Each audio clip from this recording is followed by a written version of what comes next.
चलो दोस्त, कल अपन ने ई वे बिल के एक्सेप्शन लिखे थे, कहाँ कहाँ पे ई वे बिल जनरेट नहीं करना है। एक बार फटाफट से 10 मिनट में पहले ई वे बिल को रिवाइज करते हैं। सबसे पहले सर, ई वे बिल कब बनाना रहता है? अगर consignment value is greater than 50,000. अच्छा, this consignment value includes CGST, SGST, IGST, UTGST and compensation cess. पर सर हमेशा जरूरी नहीं है कि 50,000 की वैल्यू देखना पड़े।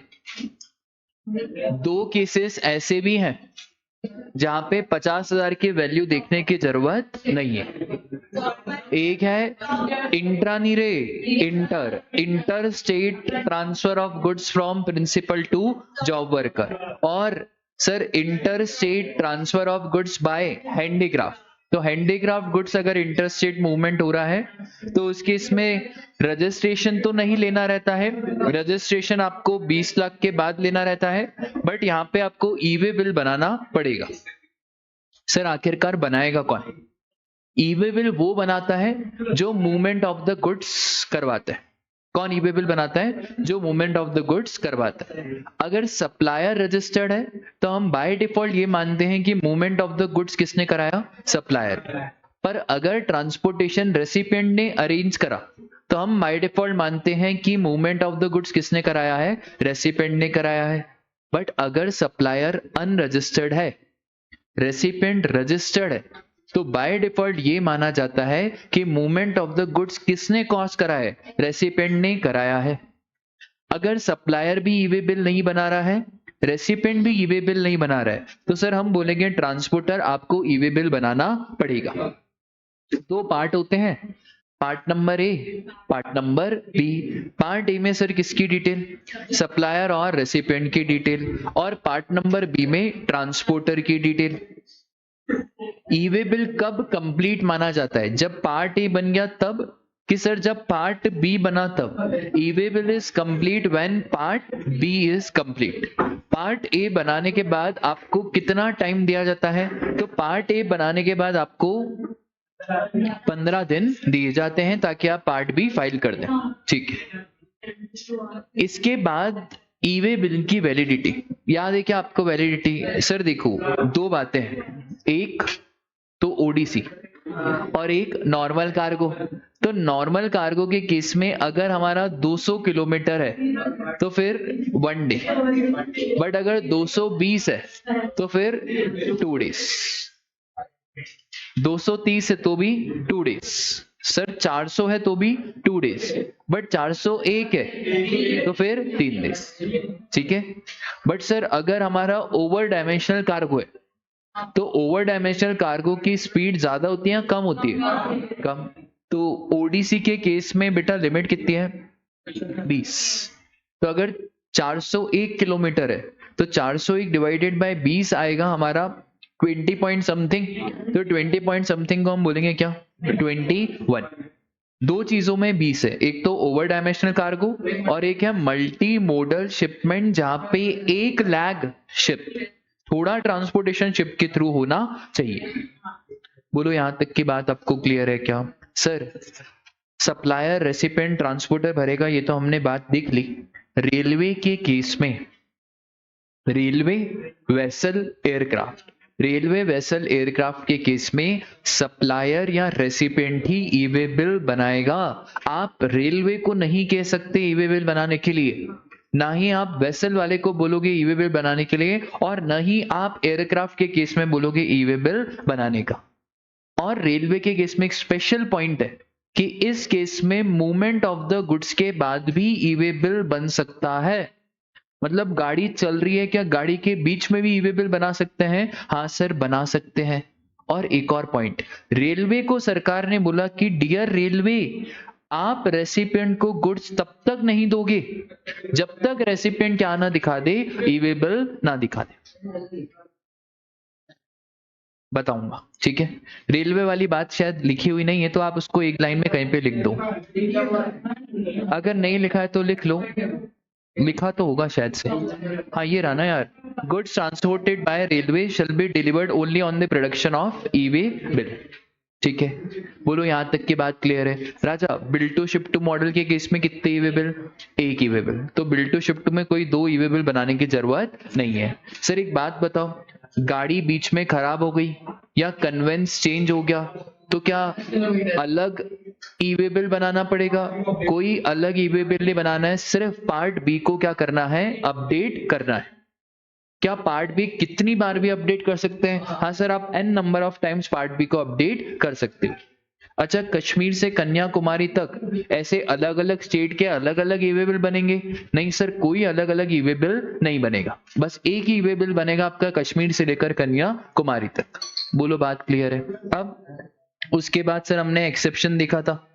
सर एक्सेप्शन आपको ध्यान है क्या? सर देखो, हमको याद है एक्सेप्शन, एक तो schedule 3 exempted goods other than हमारा कौन सा केक? कौन सा cake? Other than D oiled cake. बड़ी रिसर्च करी बच्चों ने कल डी ऑयल्ड केक के ऊपर, ठीक है, तो other than D oiled cake. उसके बाद अच्छा, कुछ कुछ गुड्स हैं, कुछ कुछ गुड्स के केस में भी ईवे बिल नहीं बनाना। बताओ कौन कौन से? करेंसी, कैरोसिन ऑयल, हाँ पेट्रोलियम की बात बताना भूल गया मैं आपको बोलता नहीं था क्या आने दो मोदी सरकार को पेट्रोल पे क्या? बस आज न्यूज़ आ गई है, कल परसों अब जीएसटी आने वाला है भाई पेट्रोल और इन सब पे। और जैसे ही अभी, हाँ अभी डिस्कशन हो ही रहा है, मैं तो बोल रहा था बस आने दो इनको, पर लिकर पे नहीं आ पाएगा। लिकर पे इसलिए नहीं नहीं नहीं, अभी तो रुको, अभी रुको। तो कौन कौन से गुड्स हैं भाई? Alcoholic liquor for human consumption, petroleum, crude, aviation, turbine fuel. अब देखो लॉ में कितनी जगह अमेंडमेंट आएगा, सेक्शन नंबर 9 में अमेंडमेंट आएगा, फिर जहां जहां पेट्रोलियम क्रूड की बातें लिखी है वहां पे अमेंडमेंट आएगा। तो बहुत सारी चीजें चेंज होगी, फटाफट से पास हो जाओ आप जनवरी अटेम्प्ट में, ठीक है, क्योंकि अगले अटेम्प्ट में, जनवरी के बाद वाले अटेम्प्ट में वो एप्लीकेबल हो जाएगा, ठीक है। हाँ तुम्हारे इसमें नहीं है। तो कौन कौन सा था? LPG, kerosene oil. अच्छा, ज्वेलरी के केस में क्या था? सर अगर इंटीमेशन नहीं बेटा, इमिटेशन। तो अगर इतना लॉ मत पढ़ो यार तुम, इमिटेशन को इंटीमेशन कर दिया तुमने। तो जो इमिटेशन ज्वेलरी है, अगर उसकी वैल्यू 50,000 से ज्यादा है तो फिर ईवे बिल बनाना पड़ेगा, ठीक है। और अगर गुड्स कस्टम के कंट्रोल में है कोई ईवे बिल नहीं बनाना, डिफेंस के कंट्रोल में है तो भी ईवे बिल बनाने की जरूरत नहीं है। ऐसे 4-5 आइटम याद रखना, क्योंकि कभी कभार थ्योरी क्वेश्चन में ये इनका फेवरेट क्वेश्चन है कि बताओ कौन कौन से केसेस है जहां पे e way bill is not required to be generated. एक थ्योरी क्वेश्चन आता ही है, ठीक है, वो बड़ा सिंपल सा आता है। पिछली बार जैसे वो डोनेशन वाला आ गया था, ठीक है। तो ईवे बिल वाले चैप्टर का वेटेज 2 मार्क्स है, ठीक है, 2 से 4 मार्क्स से हमारा ईवे बिल का वेटेज। इसमें से जनरली एक तो वो 50,000 वाली लिमिट का पूछते हैं, दूसरा एक ये एक्सेप्शन पूछते हैं, और तीसरा एक और चीज है क्वेश्चन जो मैं आपको आज बताऊंगा, ठीक है। अब ये तो हमने देख लिया सर। अच्छा, ईवे बिल एक्सेप्ट किसको करना रहता है? सर देखो, अगर सप्लायर ने बनाया तो कौन एक्सेप्ट करेगा? रेसिपिएंट। और अगर ट्रांसपोर्टर ने बनाया तो सर सप्लायर इसको एक्सेप्ट करेगा। क्या एक्सेप्ट करने की कोई टाइम लिमिट दी है? हाँ, कितना? 72 आवर्स और time of delivery which ever is earlier, ठीक है। इसके बाद बेटा ट्रांसपोर्टर बेचारा परेशान हो गया। ट्रांसपोर्टर बोले कि यार इतने सारे लोगों के ईवे बिल लेके मैं जा रहा हूं, पूरा बंच ऑफ ईवे बिल बन गया।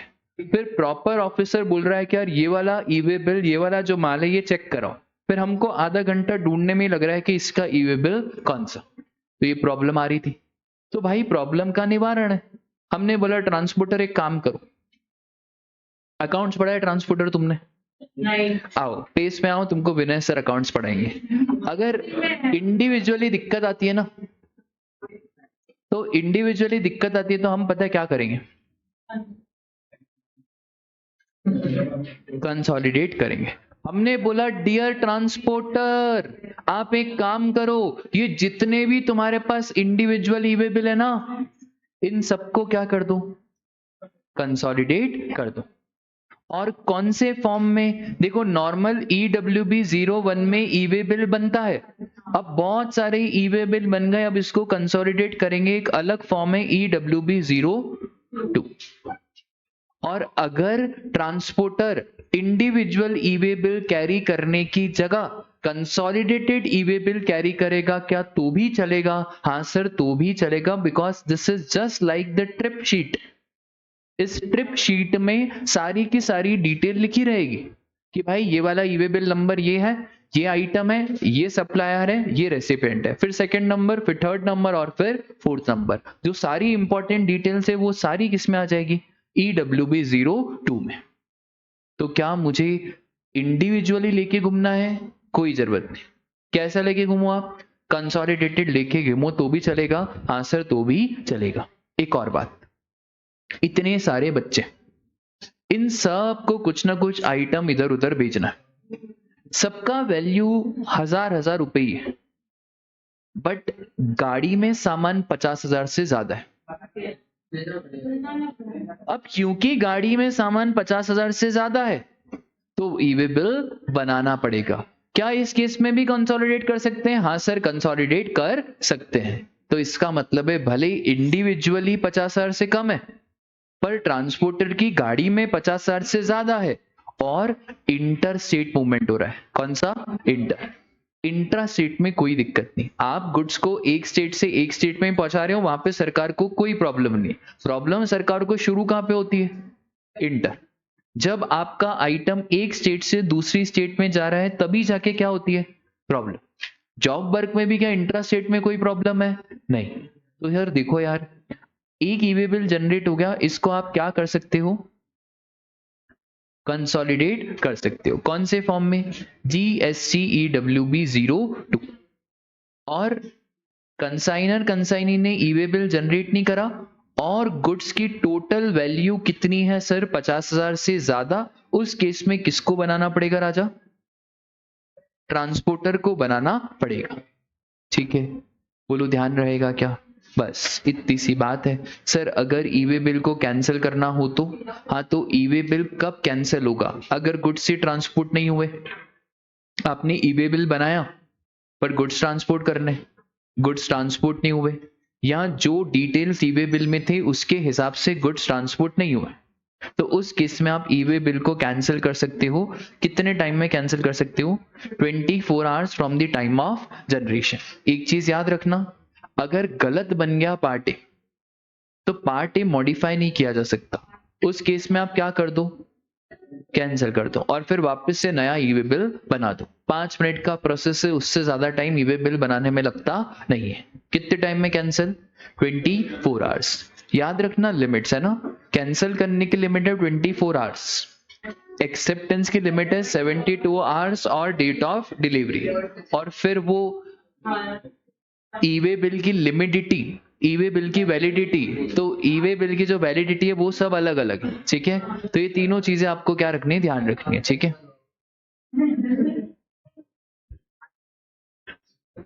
अब एक चीज सुनो, आपको क्यूआर कोड मालूम है? क्यूआर कोड, हाँ। और आपको क्या फास्टैग मालूम है? फास्टैग पता है? ये क्यूआर कोड, फास्टैग, ये क्यों आया? ये फास्टैग क्यों आया बताओ? देखो, अपने को पहले बहुत प्रॉब्लम आती थी। टोल के केस में क्या होता था सर? सबसे पहले तो कैश चलता था, कैश के बाद फिर वो क्यूआर कोड आया, उसमें भी बहुत प्रॉब्लम आ रही थी। फिर क्यूआर कोड के बाद अभी फास्टैग। जैसे ही गाड़ी में आपने फास्टैग लगा दिया और गाड़ी टोल को क्रॉस करेगी, तो जैसे ही गाड़ी ने टोल को क्रॉस करा, ऑटोमेटिकली आपके फास्टैग से बैलेंस डिडक्ट हो जाएगा। ई वे बिल में भी ऐसा डिवाइस लेके आए हैं। हमने बोला कि ट्रांसपोर्टर, आप एक डिवाइस लगाओगे, उस डिवाइस का नाम है RFID। क्या नाम है?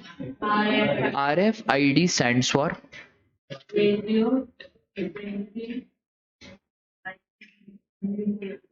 Radio frequency identification device. तो जैसे फास्टैग है, वैसे ही ट्रक वाले भैया आपको आपके कन्वेंस पे क्या लगाना पड़ेगा? RFID। और जो भी आपके ई वे बिल है वो सारे मैप हो जाएंगे किससे? RFID। इसका मतलब है प्रॉपर ऑफिसर को तो ई वे बिल चेक भी नहीं करना है, उसको बस ये RFID को स्कैन करना है। जैसे ही ये RFID स्कैन करेगा ऑटोमेटिकली जितने सारे ई-वे बिल इंटरलिंक्ड है वो सारे किससे लिंक हो जाएंगे? RFID से लिंक हो जाएंगे। क्या अब कोई फिजिकल प्रोसेस है क्या? नहीं। देखो कितना ऑनलाइन हो गया। पहले फिजिकल ई-वे बिल तो पहले लोग प्रिंट आउट की कॉपी लेके जाते थे, फिर धीरे धीरे व्हाट्सएप पे भी प्रॉपर ऑफिसर ने अलाउ कर दिया, फिर धीरे धीरे ट्रांसपोर्टर का ऑप्शन दिया कंसोलिडेटेड का। अब एक और चीज बोला कि एक काम करो, आप तो ई-वे बिल भी कहाँ कैरी कर रहे हो, आप अपने डिवाइस पे क्या लगा दो? RFID। हम आजकल भाई जमाना है स्कैन का, हम स्कैन करेंगे ऑटोमेटिकली हमारे मोबाइल में सारी की सारी डिटेल आ जाएगी। तो उधर देखो जितने भी डॉक्यूमेंट्स है जो किसको कैरी करना है? Person in charge of a conveyance. क्या क्या कैरी करेगा? एक तो इनवॉइस, बिल ऑफ सप्लाई और डिलीवरी चालान, क्योंकि सर गाड़ी वाला जो पर्सन इन चार्ज है उसको तो फिक्र रहेगी। और दूसरा एक और चीज, copy of e-way bill. E-way bill या तो फिजिकल फॉर्म में कैरी कर लो या तो इलेक्ट्रॉनिक फॉर्म में कैरी कर लो, या तो अगर इन दोनों में नहीं करना है तो एक काम करो, किससे लिंक करवा दो? RFID से लिंक करा दो। ठीक है, बट सर ये जो RFID है ना ये अभी यहाँ पे अवेलेबल नहीं है। कहाँ पे? रेल, एयर और वेसल। क्योंकि इस केस में तो कंपलसरी ई-वे बिल बनाएगा ही कौन? सप्लायर या रेसिपिएंट। तो क्या रेल, एयर और वेसल के केस में ई-वे बिल ये लोग बनाते हैं या नहीं बनाते? सर ये लोग तो ई-वे बिल बनाते ही नहीं है, क्योंकि ये बनाते ही नहीं है तो RFID वाली फैसिलिटी भी इधर अवेलेबल नहीं है। ठीक है, बोलो बात क्लियर है क्या? सर अगर मामला इंपोर्ट का है तो इंपोर्ट ऑफ गुड्स में पर्सन इंचार्ज को एक और डॉक्यूमेंट कैरी करना पड़ेगा, that is bill of entry. तो देखो इंपोर्ट के केस में क्या कैरी करोगे? Bill of entry. और एक चीज, अगर आपके पास ई इनवॉइस है, ई इनवॉइस लिमिट याद है आपको कितना? 5 करोड़ से ज्यादा, है ना? आजकल तो यार जहां जहां जाओ वहां पे GST दिखता है मुझे। उस दिन मैं डीमार्ट पे गया, मैंने स्कैन करा, अमाउंट आ गया, मेरे को लगा अरे वाह डायनामिक QR कोड, है ना? तो ये डायनामिक QR कोड ये सब जहां जहां जाओ, आप कभी भी डीमार्ट पे जाओ कुछ खरीदारी करो, उस मैडम को भी नहीं पता होगा कि क्यों आया। मैं उस दिन ऐसे ही पूछ रहा था मेरे दोस्त से, तेरे को मालूम है यहाँ पे क्यों आया? तो बोले इनकी पॉलिसी। मैंने नहीं रे, इसको क्या बोलते हैं डायनामिक। तो जो मैडम है ना वो भी सुन रही थी, फिर उसको समझाया कि देख अगर 500 करोड़ से ज्यादा, तो वो मैडम भी ऐसे सुन रही। बोलो अच्छा, मतलब बताओ। तो बेटा मेरा लेवल इधर है, मैडम इधर है, थोड़ा समझो यार। चलो अभी सुनो, ई इनवॉइस कब इशू करते हैं? B2C में या B2B में? अच्छा, टर्नओवर 10 करोड़ 50 या 5 पर आज भी मॉड्यूल में कौन सी लिमिट है? 10 पर हमारे एग्जाम में कौन सी? 5। ठीक है, उम्मीद है मोदी जी इसको कितना करेंगे? 1 करोड़। ठीक है, अभी तो नहीं है, अभी तो कितना है ये? 5। तो B2B के केस में बनाना है आपको ई इनवॉइस। चलो एक चीज पूछूं क्या, अगर मैं गुड्स SEZ यूनिट को दे रहा हूं तो ई इनवॉइस, मेरा टर्नओवर 10 करोड़ है, ई इनवॉइस बनाना है या नहीं? पर SEZ यूनिट वाज एग्जम्प्ट। अच्छा चलो चलो तुम्हारी बात मान ली, मैं खुद एक SEZ डेवलपर हूं और मेरा, ठीक है। अच्छा चलो अगर मैं एक बैंक हूं और मैं बैंक वाला काम नहीं कर रहा हूं, मैं बुलियन बेच रहा हूं। हाँ अरे यार, अब ये जैसे तुमने डी ऑयल्ड केक सर्च करा ना, वैसे इसको सर्च करना है ना, गोल्ड, सिल्वर, वो जो स्टोन्स रहते हैं ना, वो सिल्वर के, डायमंड, उसको बोला जाता है क्या? बुलियन। अब इस पे रिसर्च घर जाके करना, तुम अपने वाइफ को देना, ठीक है? तो अब सुनो ध्यान से, अब ई इनवॉइस की बात क्लियर है। अच्छा ई इनवॉइस में भी क्या होता है? QR code. और उसमें एक और चीज होती है IRN नंबर। आप इसको तो भूल गए होगे कि IRN कितने डिजिट का होता है? 64 डिजिट। ठीक है, अच्छा क्या मेरे पास अगर ई इनवॉइस है तो क्या मुझे डुप्लीकेट या ट्रिप्लीकेट कॉपी चाहिए, या ई इनवॉइस है तो वो सर्वगुण संपन्न है ना? अगर ई इनवॉइस है तो कोई डुप्लीकेट कॉपी ट्रिप्लीकेट कॉपी नहीं चाहिए। लड़की अगर सीए, खैर छोड़ो। तो भाई मुझे एक बात बताओ, अगर आपके पास क्या है, ई इनवॉइस। अरे वो मैं एक ऐसा एग्जांपल दे रहा था कि भाई अगर शादी के लिए लड़की अगर सीए, ठीक है, और जॉब भी करती है, घर भी चलाती है, तो उसके अलावा अपने को और कुछ भी नहीं चाहिए वैसा, ठीक है। तो इस केस में ट्रांसपोर्टर क्या दिखा देगा? ठीक है, बोलो ध्यान रहेगी क्या इतनी सी बात? अभी सुनो ध्यान से, बिल्कुल ध्यान से सुनना। सर ये ई वे बिल इतना बना क्यों रहे? ये प्रॉपर ऑफिसर के पास क्या है? पावर है। तो सपोज करो आकाश की गाड़ी थी, ठीक है, आकाश की गाड़ी, आकाश से बूम बूम बूम गाड़ी चला रहा था, मैंने आकाश की गाड़ी को रोका, आकाश ने ई वे बिल भी दिखा दिया, मैं बोला आकाश सारे डॉक्यूमेंट बरोबर है, तो आकाश ने बोला गाड़ी छोड़ो, बोला नहीं, गाड़ी तो कैसे छोड़ेंगे यार, सुबह से हमको दाल पानी कमाना रहता है, कुछ तो चाहिए। आकाश ने बोला ये तो गलत हो रहा है। आकाश ने क्या बोला, ये तो क्या हो रहा है, गलत हो रहा है। मैंने देखो गलत तो गलत, सही तो सही। आकाश ने बोला मैंने मोदी को वोट दिया है। तो प्रॉपर ऑफिसर बोल रहा है तुमने मोदी को वोट दिया है तो राहुल गांधी को देते। आकाश बोल रहा है मैं अपने हक के लिए लड़ूंगा, ऐसा पहले होता था।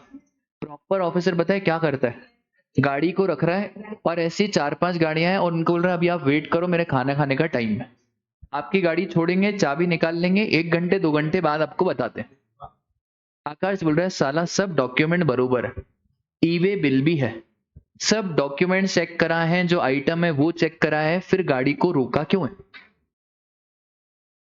और हर बार जरूरी थोड़ी है कि क्लाइंट गलत हो, ट्रांसपोर्टर गलत हो, प्रॉपर ऑफिसर भी गलत हो सकता है। तो फिर लॉ में अमेंडमेंट करा गया और फिर लॉ में ऐसा कहा गया कि अगर आपकी गाड़ी को 30 मिनट से ज्यादा तक रोका गया है तो आप चाहो तो उस प्रॉपर ऑफिसर की कंप्लेन कर सकते हो जीएसटी पोर्टल पे, और फिर इमीडिएट जीएसटी पोर्टल से प्रॉपर ऑफिसर को मैसेज आता है कि बेटा क्या कर रहा है गाड़ी के साथ।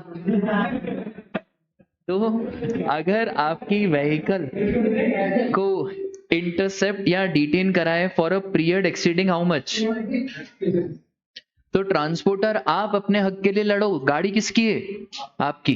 तो तुम क्या करो, इसको अपलोड करो कहाँ पे, कॉमन पोर्टल पे। और इस कॉमन पोर्टल पे आपको एक फॉर्म रहेगा, उस पर आपको बताना पड़ेगा कि भाई ये मेरी गाड़ी है, गाड़ी का नंबर ये है, यहाँ पे रुकी हुई है और इस प्रॉपर ऑफिसर ने इस गाड़ी को 40 मिनट 1 घंटे से रोक के रखा है।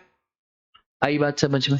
अब सर एक बात बताओ, आखिरकार चेक क्या करा, वो भी तो इम्पोर्टेंट है ना। प्रॉपर ऑफिसर ने इतने ई वे बिल चेक करे, हो सकता है प्रॉपर ऑफिसर ने अपना काम करा ही नहीं हो, मक्कारी सबके खून में, गवर्नमेंट ऑफिशियल्स के उसमें भी है। तो हमने बोला देखो प्रॉपर ऑफिसर, जो जो आपने गुड्स इंस्पेक्ट करे ना, उसका एक समरी रिपोर्ट आपको कॉमन पोर्टल पे अपलोड करना पड़ेगा। हमने पूछा कितने दिन के अंदर अंदर, तो हमने बोला देखो अभी तो आप समरी रिपोर्ट अपलोड कर दो, कब, 24 आवर्स, जैसे इंस्पेक्शन हुआ उसके 24 घंटे के अंदर अंदर क्या अपलोड करो, समरी रिपोर्ट, फाइनल रिपोर्ट नहीं, अभी समरी। और फिर उसके बाद फाइनल रिपोर्ट अपलोड करोगे कितने दिन के अंदर, 3 दिन। तो समरी कितने दिन के अंदर, 24 घंटे, और फाइनल कितने दिन के अंदर, 3 दिन। मैंने रोका, अब आकाश तो समझदार था, ठीक है, मैं प्रॉपर ऑफिसर, आगे मैंने बोला वैभव एक गाड़ी आ रही है, गाड़ी नंबर ये है, हम दोनों प्रॉपर ऑफिसर है, बोला वैभव ये गाड़ी को रोकना है, बहुत तेज चल रहा था। वैभव ने भी रोका, बोले डॉक्यूमेंट दिखाओ। आकाश ने बोला क्या मजाक है, एक बार दिखा क्या ना मैं प्रॉपर ऑफिसर को डॉक्यूमेंट, तुमको क्या लग क्या रहा है, मतलब प्रॉपर ऑफिसर तुम मेरे मजे ले रहे हो। फिर वैभव फोन लगा के बोल रहा है यार तुम भी भाई, वो गाड़ी आ रही है, भाई मैं काम करूं कि बस ये गाड़ी चेक करो, या तो एक काम करता हूँ मैं अभी फोन लगाता हूँ सबको, सब आ जाओ प्रॉपर ऑफिसर, मेरी गाड़ी क्या करूं। भाई गलत है ना, एक बार हो गई ना गाड़ी चेक, तो जब एक बार गाड़ी चेक हो गई तो क्या बार बार गाड़ी चेक करेंगे? भाई जो मुझे नहीं मिला वैभव तुमको ऐसा क्या मिलेगा गाड़ी में।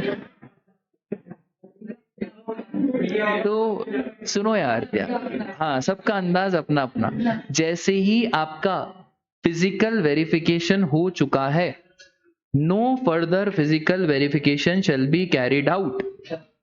बट खबरियों ने बताया है कि जैसे ही साहिल सर के यहां से गाड़ी चेक हो गई, वैसे ही आकाश का मन डगमगा गया।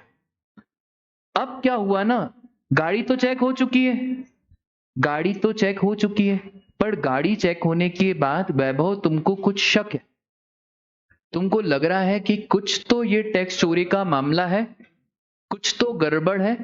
अगर तुम्हारे पास प्रूफ है तो तुम वापस से गाड़ी चेक कर सकते हो, बट तुम्हारे पास कुछ ना कुछ ऐसी इंफॉर्मेशन होनी चाहिए जिससे ये प्रूव हो जाए कि टैक्स की क्या हुई है, चोरी हुई। इसका मतलब है जनरल प्रोविजन तो क्या है, गाड़ी कितनी बार चेक होगी, एक बार। एक बार अगर गाड़ी चेक हो गई तो क्या ट्रांसपोर्टर आपके पास पूरे अधिकार है दूसरे प्रॉपर ऑफिसर को बोलने की कि गाड़ी एक बार चेक हो चुकी है, अब आप चेक नहीं कर सकते हो। बट अगर प्रॉपर ऑफिसर बोल रहा है कि रुको, मुझे पूरा पूरा शक है और मेरे पास इंफॉर्मेशन है कि आगे जाके कुछ तो हुआ है, जैसे ही गाड़ी साहिल सर ने चेक करी थी उसके बाद ही गाड़ी बीच में रुकी थी और भी सामान एंटर हुआ था। आपने वो देखी है पुष्पा, क्या नाम है मूवी का, मूवी का नाम पुष्पा ही नाम है ना, हाँ, तो उसमें वो यही तो करते हैं, यही तो करते हैं, एक बार चेक करवाते हैं गाड़ी, फिर गाड़ी बीच में रुकती है और फिर सामान डालते हैं। तो सर एक बात बताओ, अगर पूरा आपको शक हो रहा है तो फिर क्या वापस से चेक कर सकते हैं? हाँ सर, फिर आप वापस से चेक कर सकते हो, ठीक है। तो बेसिकली मुझे एक बात बताओ, समरी रिपोर्ट कितने टाइम में, 24 घंटे। तो ये समरी रिपोर्ट 24 आवर्स फ्रॉम, क्या सिर्फ समरी रिपोर्ट डाली है या फाइनल रिपोर्ट भी? फाइनल रिपोर्ट कितने टाइम में?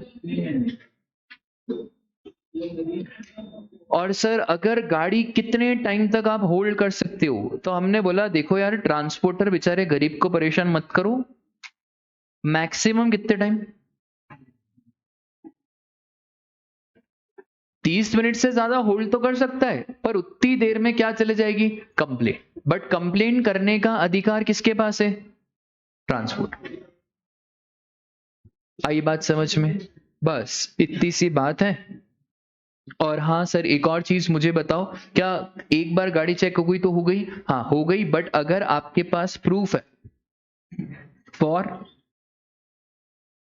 इवेजन ऑफ टैक्स तो फिर सब्सिक्वेंटली भी चेक हो सकती है।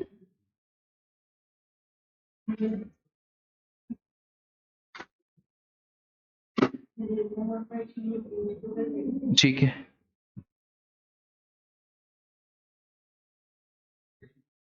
सर ये स्टेट के अंदर ही है क्या, एक स्टेट में एक बार या फिर नहीं नहीं नहीं नहीं नहीं नहीं, कश्मीर से कन्याकुमारी तक पूरा एक बार, फिर नहीं, एक स्टेट का नहीं है, एक स्टेट का नहीं है। बहुत अच्छा डाउट पूछा कि सर एक बात बताओ, एक बार गाड़ी कश्मीर में चेक हो गई, फिर उसके बाद क्या दूसरी स्टेट में जा रहे हैं तो क्या वापस से भाई पूरा इंडिया वाइज ई वे बिल, फिर जीएसटी आने का मतलब ही क्या होगा? पहले ऐसे ही होता था, पहले हर स्टेट गवर्नमेंट अपना चलाती थी। एमपी वाले बोलते थे भाई अभी हमारे यहाँ से गाड़ी गई है तो हमारी जो चेक पोस्ट है उसके अलग नियम है, महाराष्ट्र वाले अपने अलग नियम। तो ये कश्मीर से कन्याकुमारी तक फिर एक बार बस चेक हो गई ना, प्रॉपर ऑफिसर तो सर जीएसटी के ही है तो वापस से चेक नहीं होगी, ठीक है। दूसरी बात, क्या सर कोई भी ऐरा गैरा अफसर गाड़ी चेक कर सकता है? नहीं, या तो कमिश्नर या कोई भी ऐसा ऑफिसर जो कौन ऑथराइज करेगा, कमिश्नर, या तो कमिश्नर साहब या कोई भी दूसरा ऑफिसर जो कमिश्नर साहब ऑथराइज कर दें वो गाड़ी को क्या करेंगे, रोकेंगे, ई वे बिल को चेक करेंगे, ठीक है। तो सबके पास ऐसी पावर नहीं है। तो और क्या हर गाड़ी को चेक करा जाएगा? सर देखो हर गाड़ी को चेक नहीं करेंगे, अगर आपको शक है, किस बात का शक, कि टैक्स की चोरी हुई है, क्या आईटीसी में कुछ गलत हुआ है, ज्यादा आईटीसी, टैक्स की चोरी हो सकता है, फेक इनवॉइसिंग हुई हो सकता है गुड्स जा रहे हो 1 लाख के, बट इनवॉइस बना हो 5,000 का। ऐसा बहुत बार होता है कि ट्रांसपोर्ट कितने का हो रहा है, 1,00,000 का, और इनवॉइस कितने का बना है। तो जब आपने ई वे बिल में बनाया 1,00,000, इनवॉइस कितने का ले जा रहे हो, 5,000। अब प्रॉपर ऑफिसर को इतना तो समझ में आएगा ना कि इनवॉइस की वैल्यू 5,000 दिखा रहे हो और माल कितने का इधर उधर कर रहे हो, 1,00,000 का। तो कब चेक होगा सर? चेक जब होगा जब शक है। किसका शक है? इवेजन ऑफ टैक्स, और अप्रूवल लेना पड़ेगा या तो कमिश्नर या कोई any other officer authorise in this behalf. हाँ, जीएसटी कमिश्नर। ठीक है, बोलो इतनी बात क्लियर है। अब लास्ट और third important thing in this chapter, 3 important चीज मैंने आपको बताई है। एक लिमिट, वो याद रखना, कहीं पे आप लिख लो ई वे बिल में। एक तो वो 50,000 वाली लिमिट, दूसरा वैलिडिटी पीरियड, और तीसरा रिस्ट्रिक्शंस।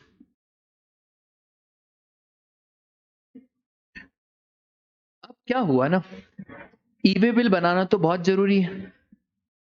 अगर ई वे बिल नहीं बनाएंगे, इधर आओ बेटा, इधर आओ, अरे हाँ इधर आ जाओ, आ जाओ। अगर ई वे बिल नहीं बनाएंगे तो प्रॉब्लम हो जाएगी। ठीक है, ये इधर आ जाओ, ऊपर आ जाओ बेटा, आ जा, आ जा, अरे आ जा, आ जा। ये जो माधव है ना, माधव, हाँ हाय कर दो इनको, हाय हाय कर दो, अरे हाय कर दो। अरे बढ़िया, अभी सुनो सुनो, अरे अरे सुनो तो सही, सुनो सुनो। बहुत बार क्या होता है ना, सप्लायर बहुत चोर होता है बेटा। ये तुम इसकी शक्ल पे मत जाओ, ये रिटर्न ही नहीं भरता है, ये GSTR 1 भी नहीं भरता है, 3 भी नहीं भरता है। ये बोलता है यार किसी के बाप में दम नहीं है मेरा कुछ उखाड़ पाए। पावर है भाई, सरकार बोल रही है करे तो करे क्या। सरकार बोल रही है कि भाई क्योंकि तुमने रिटर्न नहीं भरे तो हम एक काम करेंगे, तुम्हारा जीएसटी पोर्टल तो बंद करेंगे ही करेंगे, साथ में हम एक और काम करेंगे, ई वे बिल का पोर्टल भी क्या कर देंगे, बंद कर देंगे। अब जब तुम्हारी ई वे बिल का पोर्टल बंद हो गया तो तुम क्या नहीं बना पाओगे, ई वे बिल। अब जब तुम ई वे बिल बना नहीं पाओगे तो गुड्स का ट्रांसपोर्टेशन कैसे होगा। लोगों ने इसका भी जुगाड़ ढूंढा, ये नहीं बना सकता ना, ये नहीं बना सकता ना। इसने बोला भाई वैभव तुम्हारे यहाँ पे गुड्स भेज रहे हैं, मेरे पे ई वे बिल ब्लॉक है, तुम पे नहीं है। वैभव बोल रहा है मैं भी नहीं बनाऊंगा। हेलो ट्रांसपोर्टर, विधायक जी के छोरे क्या बनाओ फटाफट से ई वे बिल। तुम नहीं बना सकते हो क्योंकि पाप किसने करा है, पर क्या रेसिपेंट बना सकता है? हाँ सर रेसिपेंट बना सकता है। अभी रुको, क्या क्या पाप करे हैं तुमने। सबसे पहला पाप, अगर तुम कंपोजिशन वाले हो, याद है तुमको कंपोजिशन क्या, तो अगर तुम कौन हो कंपोजिशन, कितने क्या रेट होते भाई कंपोजिशन में, 3, 1, 5, 1 और सर्विसेज का 6। तो कंपोजिशन वाले ने टैक्स नहीं भरा है for 2 consecutive quarters. Regular scheme में हो, रेगुलर स्कीम ने 2 टैक्स पीरियड तक रिटर्न फाइल नहीं करा है। सर आपने GSTR 1 2 महीने या क्वार्टर तक फाइल नहीं करा है, या जिसका रजिस्ट्रेशन ही क्या हो चुका है, सस्पेंड। अगर आप ये सप्लायर इस कैटेगरी में फॉल करता है तो हम आपका ई वे बिल का पोर्टल क्या करा देंगे, ब्लॉक करा देंगे। पर अगर ये रिक्वेस्ट कर रहा है, क्या कर रहा है ये रिक्वेस्ट, ये बोल रहा है देखो यार कमिश्नर साहब बनाने दो ई वे बिल, क्योंकि मैं भर ही नहीं पाऊंगा, मैं टैक्स ही नहीं भर पाऊंगा। आपने बोला ना 2 टैक्स पीरियड का टैक्स भरो, तो यार जब तक मैं सप्लाई नहीं करूंगा तो टैक्स कैसे भरूंगा। और नॉर्मली रेसिपेंट ई वे बिल बनाता नहीं है, ई वे बिल बनाता कौन है सर, सप्लायर। तो अगर कमिश्नर, कौन सा वाला, जुरिस्डिक्शनल कमिश्नर, अगर उसको लगता है तो ये वाला रिस्ट्रिक्शन वो मना भी कर सकता है या हटा भी सकता है और फिर अलाउ भी कर सकता है। अच्छा रिस्ट्रिक्शन किसके ऊपर है, always remember restriction is on supplier बोल दो, रेसिपेंट बोल दो, ट्रांसपोर्टर बोल दो, जिसने ये सारे काम करे। ठीक है, जिसने ये सारे काम करे हैं रिस्ट्रिक्शन उसके ऊपर है। मतलब अगर रेसिपेंट साफ है तो क्या रेसिपेंट पे कोई रिस्ट्रिक्शन है? फिर सर रेसिपेंट पे कोई रिस्ट्रिक्शन नहीं है। बोलो बात क्लियर है क्या? चलो जाओ।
चलो भाई एक क्वेश्चन भेजा है ग्रुप पे, फटाफट से करके बताओ।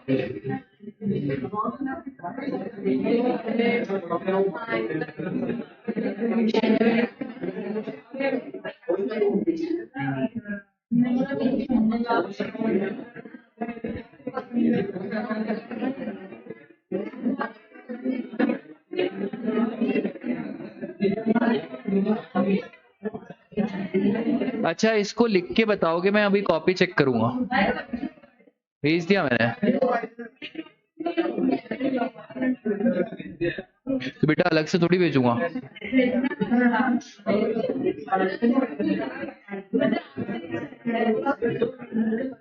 सॉरी।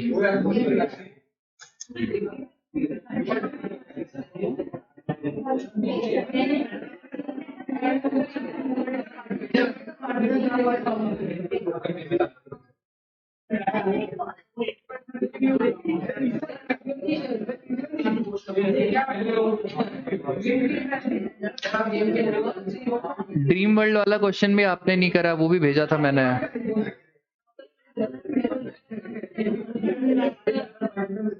मैं अभी किसी से भी उठा के पूछ लूंगा, वो भी प्योर इंग्लिश में आंसर इन दोनों का।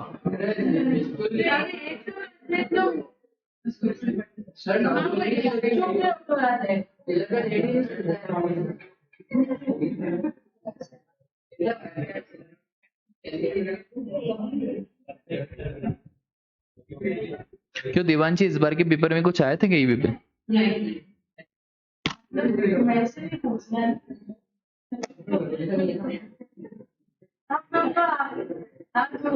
अरे जल्दी, मैं पूछ लूंगा बेटा, सवाल तुमसे ही पूछ लूंगा।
ये है ना वेनेराम वाला क्वेश्चन।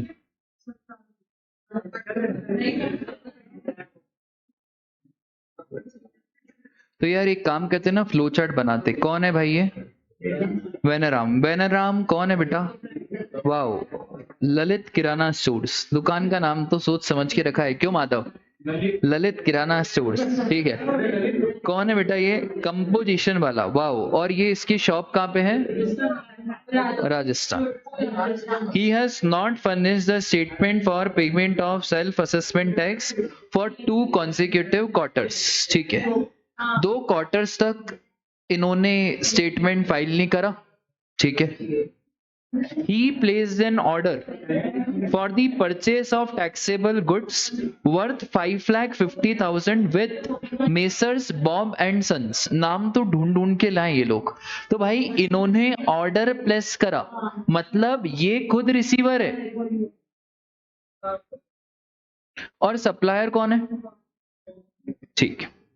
अब देखो इतना बड़ा क्वेश्चन है, ये बहुत सॉलिड तरीका बता रहा हूँ क्वेश्चन को शॉर्ट करने का। ये सीख लो प्लीज, ये सीख लो, डायग्राम बनाओ। ये जिसने सीख लिया ना सीए फाइनल तक दिक्कत नहीं आएगी।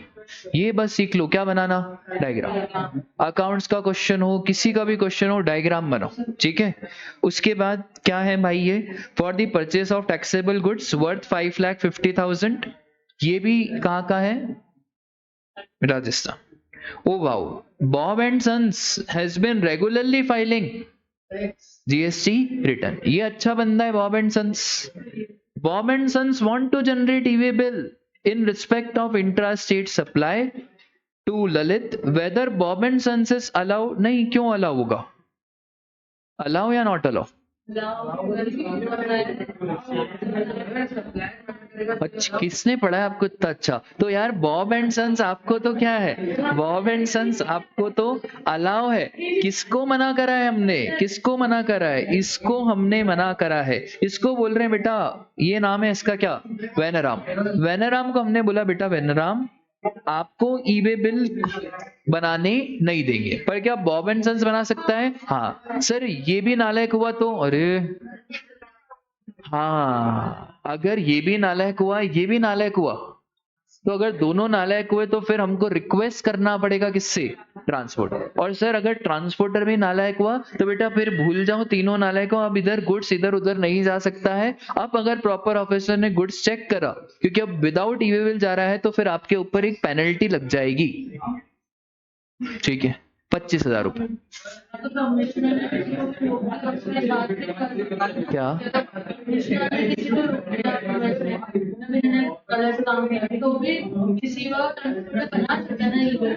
नहीं, मूवमेंट ऑफ द गुड्स के पहले बनना चाहिए। हाँ सेकंड वाला बताओ।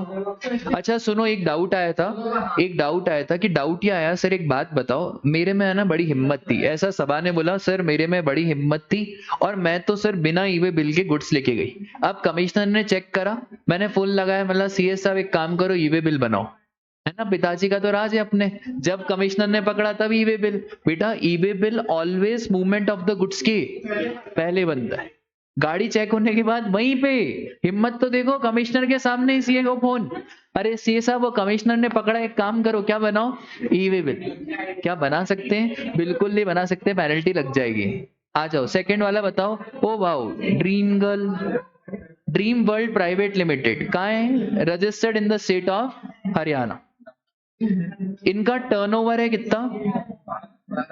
12 करोड़, और 12 करोड़ है ना टर्नओवर, तो लिमिट कितनी इनवॉइस की? 5 crore. It supplies goods worth ₹12 lakh to nightmare limited. You are required to ascertain whether the issue of e-invoice is mandatory. हाँ सर e-invoice बनाना पड़ेगा। हाँ सेकेंड केस में क्या बोला? What would be your answer if nightmare is a SEZ?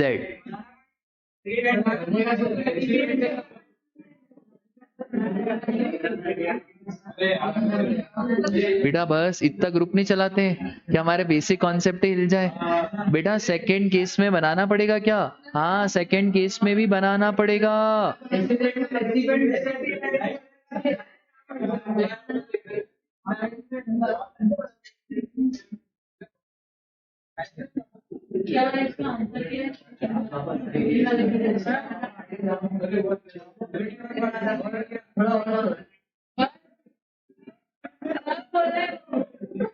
अरे यार वो एक दो ऑनलाइन वाले बच्चे ने कंप्लेन करी थी इसलिए कर रहा हूँ।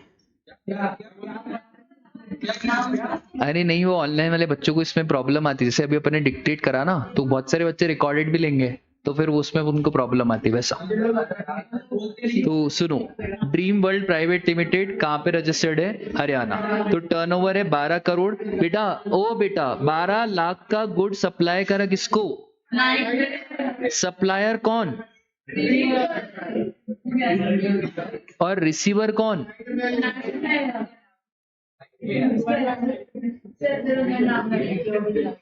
और would your answer be different if nightmare is what?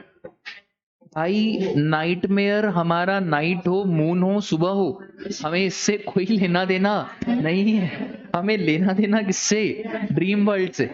वो नाम भी तो देखो आप, ड्रीम वर्ल्ड, नाइटमेयर। अरे एक बार तो फाइनल में इन्होंने डोरेमोन और नोबिता भी डाले थे, तो डोरेमोन, नोबिता, फिर अभी आशीष चंचलानी भी आ रहा है, बीबी के वाइन्स भी आ रहे हैं। भाई आएगा आएगा तो बनाना पड़ेगा। हाँ, दोनों केस में आपको बनाना पड़ेगा। ठीक है, बोलो बात क्लियर है क्या? चलो भाई खड़े हो जाओ तो पूरी क्लास देखें कितना आपको जीएसटी याद है। हाँ अब बहुत हो गया, आखिरी से है ना? बिल्कुल लास्ट। अरे हाँ बिल्कुल लास्ट, बिल्कुल सिंपल क्वेश्चन पूछ रहा हूँ, तुम्हारी किस्मत अच्छी है इससे सिंपल क्वेश्चन।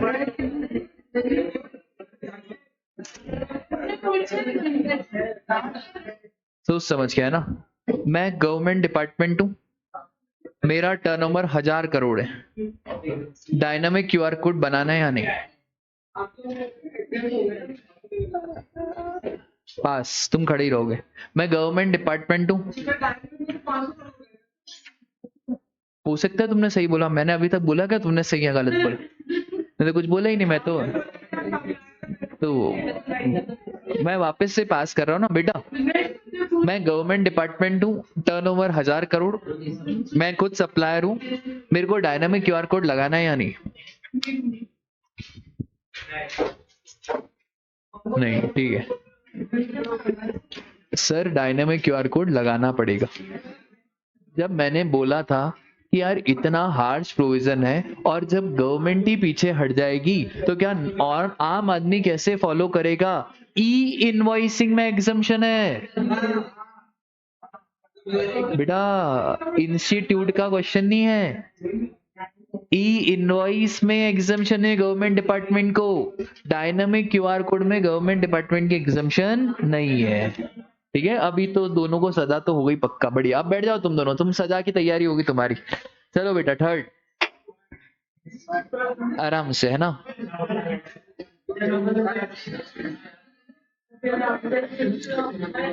सोच समझ के।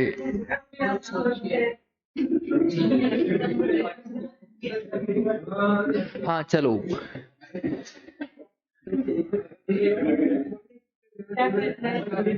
चलो बताओ क्या हुआ ना। सुनो, साहिल सर को क्या लगा ना कि अब है ना अपन जानवर देखने जाते हैं, ठीक है? ये तो देख ही रहे अपन, और भी देखें। ये अपने यहाँ पे वो है ना प्राणी संग्रहालय, जू। तो जू गए और साहिल सर ने सोचा कि यार इन जानवरों को उन जानवरों से मिलाया जाए ताकि असली जानवर कौन है वो मालूम पड़ पाए। अब मुझे बताओ इस पे जीएसटी की बात होगी या नहीं होगी? क्यों यार? क्योंकि जस्ट बिकॉज यू आर जानवर तभी।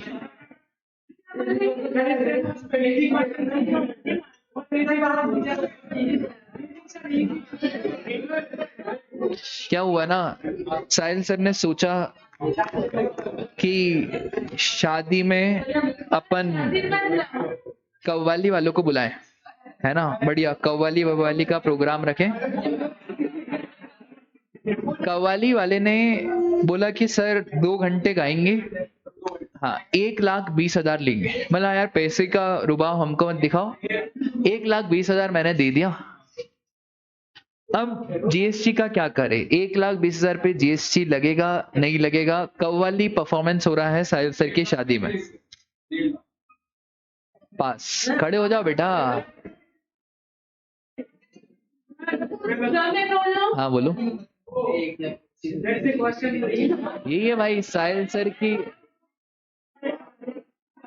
बैठ जाओ, है ना? कव्वाली में तो सारे गम, है ना? है ना? है ना? भाई 1.5 लाख की लिमिट कहाँ पे है? फोक, क्लासिकल और कव्वाली कहाँ से होगा ये? बहुत बढ़िया। हाँ वैभव वैभव वैभव आराम से।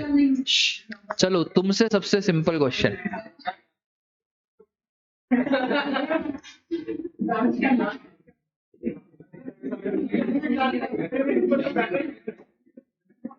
ठीक है चलो वैभव, सुनना सुनना ध्यान से।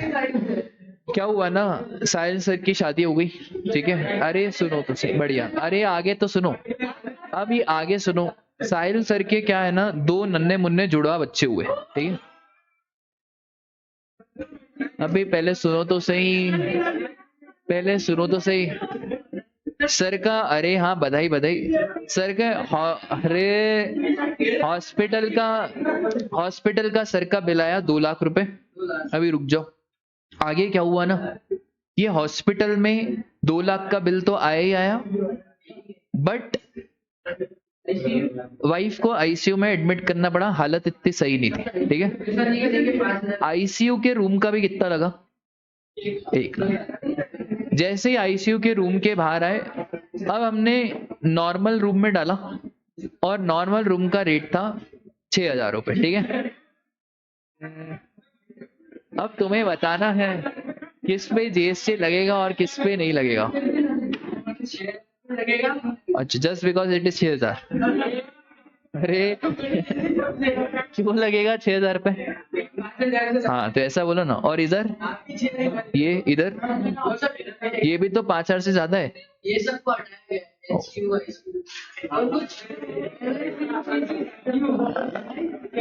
माखन तुम्हारी बारी नहीं आई अभी तक? कब हुआ? कब हुआ? अभी रुको माखन, सोच समझ के। हो गया हो गया। नहीं नहीं माखन, माखन सोच समझ के, आराम से, सिंपल क्वेश्चन, सिंपल। साहिल सर ने बिलिंग आपको करी। साहिल सर एमपी में रहते हैं, आप महाराष्ट्र में रहते हो, और आप भी एमपी में रहते हो, ठीक है। बिलिंग आपको करी है, शिपिंग इनको करी है, प्लेस ऑफ सप्लाई क्या होगा? मैं ये डायग्राम बनाता हूँ। ये रे साहिल सर, ये रे माखन जी, हम एमपी के, ये महाराष्ट्र के। बिलिंग करिए माखन को, और शिपिंग करिए हमने, क्या नाम है आपका? हर्षिता को। हाँ, प्लेस ऑफ सप्लाई बताना है तुम्हें, प्लेस ऑफ सप्लाई बताना है। हाँ महाराष्ट्र, पक्का?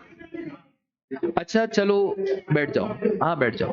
पास में तुमको पूछ रहा हूँ, इसमें 2 ट्रांजैक्शन है, कौन से 2 ट्रांजैक्शन? हाँ इसमें 2 ट्रांजैक्शन है टोटल, कौन से 2?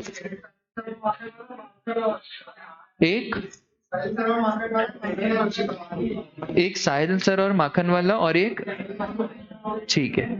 पहले ट्रांजैक्शन का तो इसने सही बताया, दूसरे ट्रांजैक्शन का बताओ, जो माखन और हर्षिता के बीच में हुआ है, उसका प्लेस ऑफ सप्लाई क्या निकलेगा?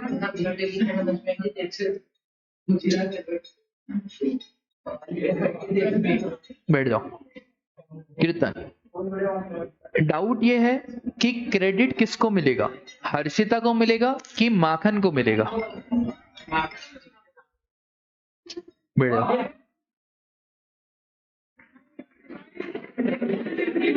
अरे आराम से आराम से आराम से, आराम से है ना, आराम से सोच समझ के बताना है ना, सोच समझ। ये जो साहिल सर के छोटे छोटे बच्चे हुए ना, अब इनको हमने सोचा कि यार सबसे महंगे स्कूल में डालेंगे, ठीक है। अरे बक, तो सबसे महंगे स्कूल में डालेंगे, हमने दिल्ली कॉलेज में डाला, ठीक है। दिल्ली कॉलेज की फीस थी राजा कितनी? 5। अभी कोई चेक बाउंस नहीं हुआ बेटा, इतने पैसे तो अपने पास यूं ही रहते हैं। अभी सुनो, अब इधर स्कूल भी था, इधर बस भी थी, और खाने वाने का इधर सब कैंटीन वेंटीन, पूरा 5 लाख रुपए फीस थी, ठीक है। स्कूल वाले बोल रहे हैं कि इस 5 लाख पे जीएसटी लगेगा। अच्छा, तो स्कूल वालों को हम क्या बोले कि लगाए या नहीं? नहीं, ठीक है बैठ। साहिल सर के अब ये जो छोटे नन्हे मुन्ने परे थे, वो अब बड़े हो गए, ठीक है। मैंने उनसे पूछा बच्चों क्या करोगे? एक बच्चे वाला, पापा मैं आपके जैसे सीए करूंगा। मतलब वाह, वाह। और एक ने बोला देखो पापा, आपके दो पार्ट है, एक पढ़ाई वाला पार्ट और एक मस्ती वाला पार्ट। ये जो दूसरा वाला पार्ट है ना, मैं वो करूंगा। और पापा मैंने आपके क्लासेस में देखा है वो सर, मतलब मैं तो क्या करूंगा ना, इधर कॉलेज जाऊंगा और कॉलेज में जो कुछ भी होता है वो सब करूंगा। अब तुम बताओ, दोनों की अलग अलग फीस है, सीए की अलग फीस है, कॉलेज की अलग फीस है, कहाँ जीएसटी लगेगा और कहाँ नहीं लगेगा?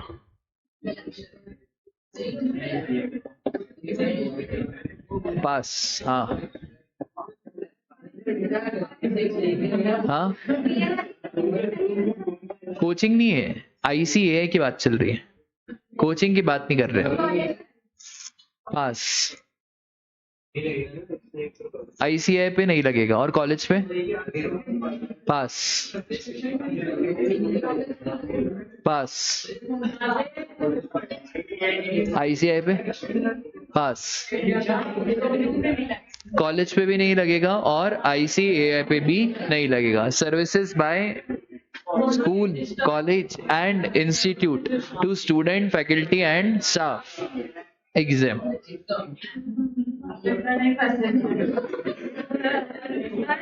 सोच समझ के बताना, ठीक है? इसी को कंटिन्यू कर रहा हूँ। ये जो कॉलेज है ना, कॉलेज की भी बस आई, कॉलेज की भी क्या आई है? बस। ये जो बस आई है कॉलेज की, ये कॉलेज वालों ने बस को रखा। क्या इसकी भाई जीएसटी की बात करेंगे या नहीं करेंगे? बहुत बढ़िया। ट्रांसपोर्टेशन, केटरिंग और सिक्योरिटी एंड हाउसकीपिंग, ये सिर्फ एग्जेम्प्ट है इसके लिए, स्कूल के लिए। दूसरा, एनुअल फंक्शन है स्कूल में, ठीक है? स्कूल वालों ने सोचा सिक्योरिटी की सर्विसेज लें, बट सिक्योरिटी की सर्विसेज उन्होंने ली तो सही, बट एनुअल फंक्शन वो स्कूल में कंडक्ट नहीं करा रहे हैं, कहीं बाहर कंडक्ट करा रहे हैं। तो ये सिक्योरिटी एंड हाउसकीपिंग की सर्विसेज एग्जेम्प्ट या टैक्सेबल? क्यों? अपन ने तो, बहुत बढ़िया, बैठो। तुम्हारी बारी नहीं आई ना अभी तक। बहुत बेसिक क्वेश्चन पूछ रहा हूँ, ठीक है? बहुत ही बेसिक। अभी हमारे देश में इतने सारे मिनिस्टर बने है ना, कल अमित शाह, पीयूष गोयल, सबने ओथ सेरेमनी ली। इन सबको गवर्नमेंट ऑफ इंडिया से फीस मिलती है, सैलरी नहीं मिलती है इन्हें। गवर्नमेंट ऑफ इंडिया से क्या मिलती है? फीस। प्रधानमंत्री मोदी हो गए, पीयूष गोयल हो गए, ये गवर्नमेंट की सेवा कर रहे हैं, तो गवर्नमेंट भी इनको थोड़ी बहुत फीस देती है। इस पे जीएसटी लगेगा या नहीं लगेगा?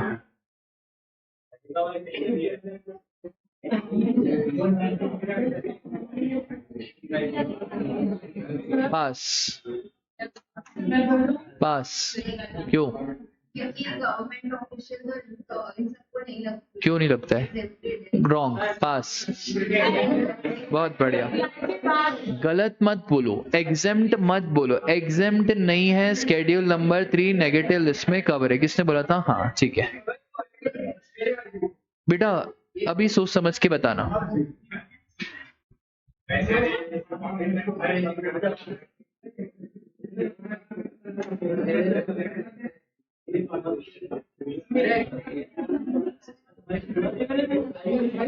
ठीक है, साहिल सर ने 1 लाख रुपए के एग्जेम्प्टेड गुड्स एक स्टेट से दूसरी स्टेट में पहुंचाए। ई वे बिल बनाना है या नहीं बनाना है? हाँ, हाँ, एग्जेम्प्टेड गुड्स हैं और साहिल सर ने एग्जेम्प्टेड गुड्स एक स्टेट से दूसरी स्टेट में पहुंचाए। तो बस यही सिंपल क्वेश्चन है, ई वे बिल बनाना है या नहीं बनाना है? नहीं बनाना, पक्का? बैठो। जो सब इंडिविजुअल है ना, उन सबका वैल्यू 5-5 हजार है, तो सप्लायर ने किसी ने भी ई वे बिल नहीं बनाया। पर जो गाड़ी में माल जा रहा है ना, वो एग्रीगेट करें तो 50,000 से ज्यादा है। तो ई वे बिल बनेगा या नहीं बनेगा, और अगर बनेगा तो कौन बनाएगा? अब थोड़ा टफ, थोड़ा टफ।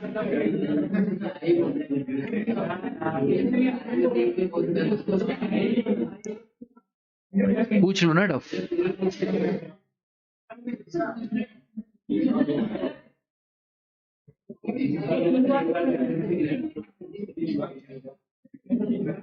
ये जीटीए है और जीटीए ने 5% वाला ऑप्शन चूज करा है। 5% वाला मतलब रिवर्स चार्ज मैकेनिज्म में सामने वाला पे करता है। ये जीटीए ने सर्विसेज दी है अनरजिस्टर्ड इंडिविजुअल को, इसके ऊपर जीएसटी कौन पे करेगा?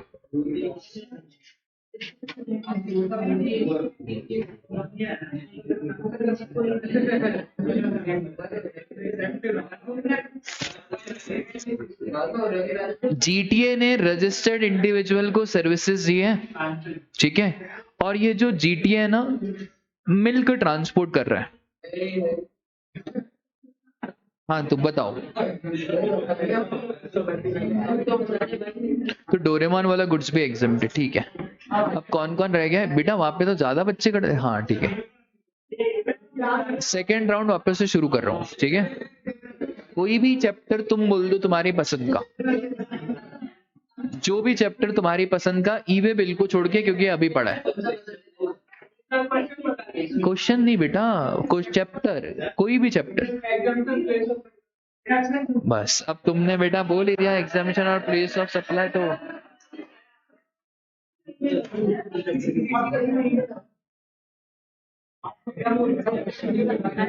ठीक है, सोच समझ के बताना, पक्का बताओगे ना? अब तुमने बोला ही है तो यार, अब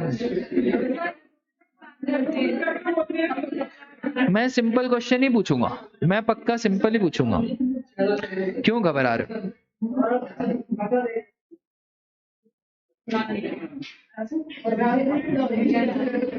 चलो सोच समझ के बताना। यहाँ पे वो हुआ था, क्या बोलते हैं, इनॉग्रेशन। इनॉग्रेशन का मैं आपको बताता हूँ। पंडित जी आए थे और मेरे सामने प्रेरक सर ने 21,000 का लिफाफा पंडित जी को दिया। हाँ, ये पेस एजुकेयर प्राइवेट लिमिटेड कितने रुपए दिए?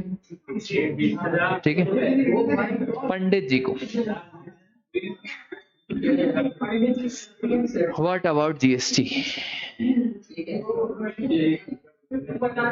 बस बताना जीएसटी लगेगा नहीं लगेगा, तुमने बोला ना एग्जामिनेशन प्लेस ऑफ सप्लाई का पूछ लो, पूछ रहा हूँ। हाँ पढ़ा है।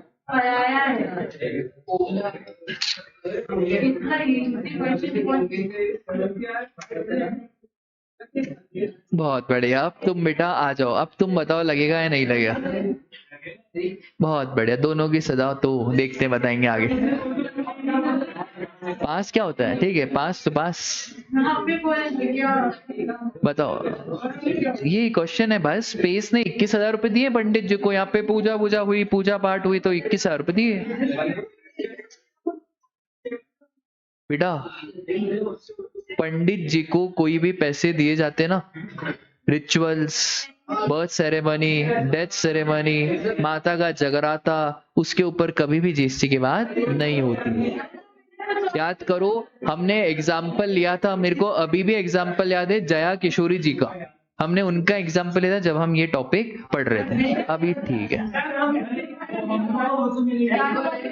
क्या? नहीं, एस्ट्रोलॉजी नहीं आएगी।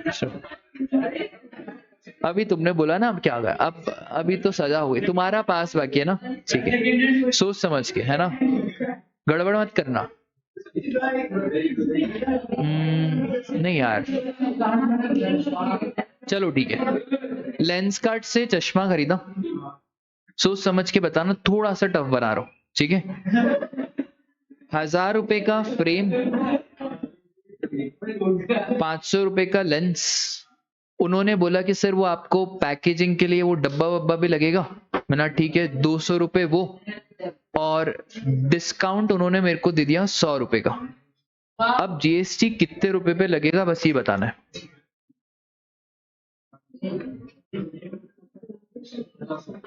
हाँ हाँ, ये ऐसा थोड़ी होता है, ऐसा थोड़ी होता है। चलो ठीक है, बैठ जाओ। आकाश चैप्टर चूज करो भाई, कोई भी चैप्टर चूज करो। नहीं नहीं, कोई भी चैप्टर चूज करो, जो जो चैप्टर चूज करना है। हाँ आकाश, कोई भी चैप्टर चूज करो, कोई भी। हाँ, एग्जामिशन पक्का? पक्का, ठीक है। मैं क्या सोच रहा हूँ ना, जैसे ही जीएसटी की क्लास हो जाए उसके बाद एक टूर लगा के आऊं, ठीक है, फ्लाइट का एक टूर लगा के आऊं।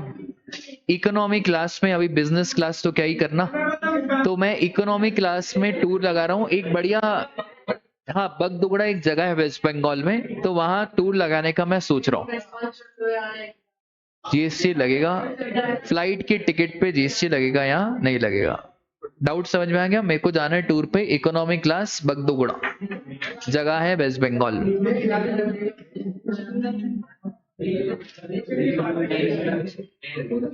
पक्का? चलो बैठो।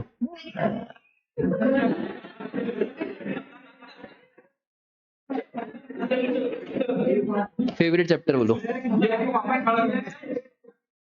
नहीं नहीं, फेवरेट चैप्टर बोलो। हाँ पक्का। वैल्यू ऑफ सप्लाई में डिस्काउंट की दो बातें होती है, बस वो दो बात बता दो। तो तुमने ही तो बोला वैल्यू ऑफ सप्लाई, ठीक है, आ जाओ पास। बोलो फेवरेट चैप्टर, बोलो फेवरेट चैप्टर। एग्जाम्शन, एग्जाम्शन तो भारी एग्जाम्शन आ रहा है तुम सबको, एग्जाम्शन।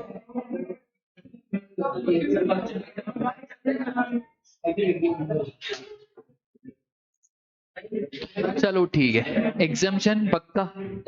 पक्का।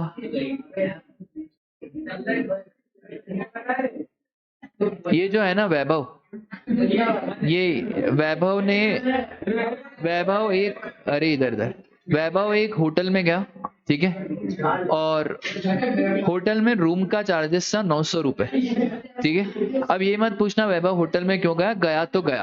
अब आप बताओ भाई, क्या इस पे क्या सीन, जीएसटी का क्या सीन?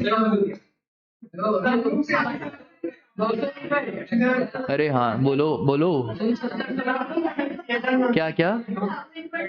हाँ, बहुत बढ़िया। हाँ बोलो।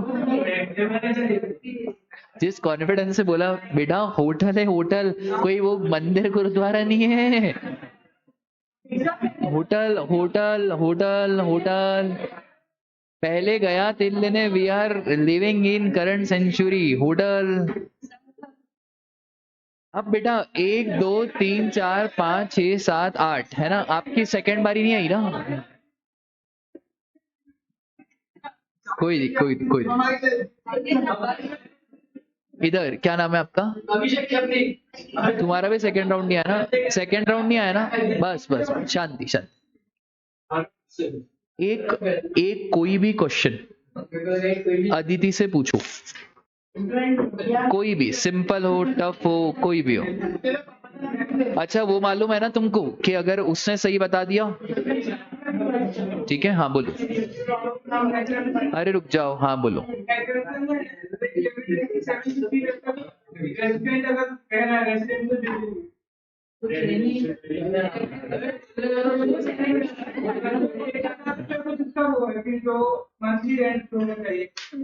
हाँ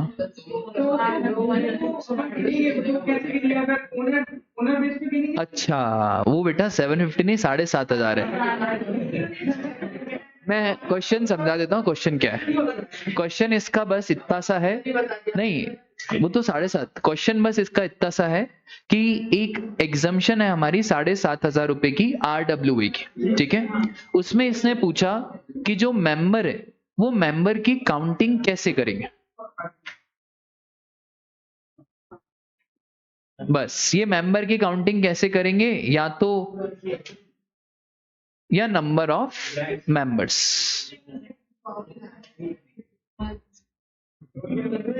पर फ्लैट बोल रही हो तो इसका मतलब ऐसा बोल रहे हो कि तुम अगर एक फ्लैट में 15 मेंबर रह रहे हैं तो एक मेंबर मांगेंगे कि 15 मानेंगे?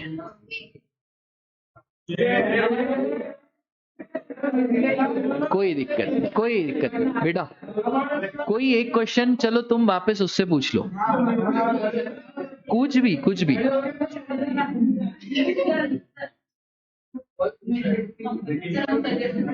नहीं नहीं, वो दे रही है ना सजेशन।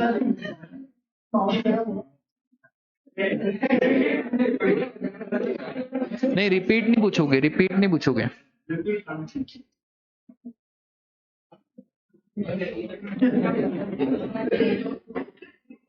हाँ बोलो, जल्दी बोलो।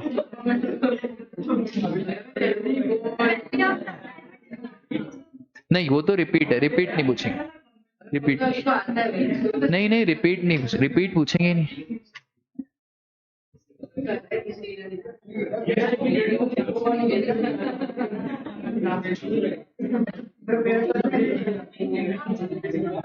चलो मैं पूछ लेता हूँ, एक लास्ट मौका दे रहा हूँ, लास्ट। बिल्कुल इजी, बिल्कुल इजी।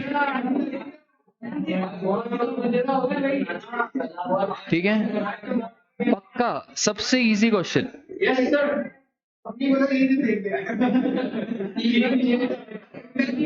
बेटा मैंने अभी अभी नई किराने की दुकान डाली है, ठीक है।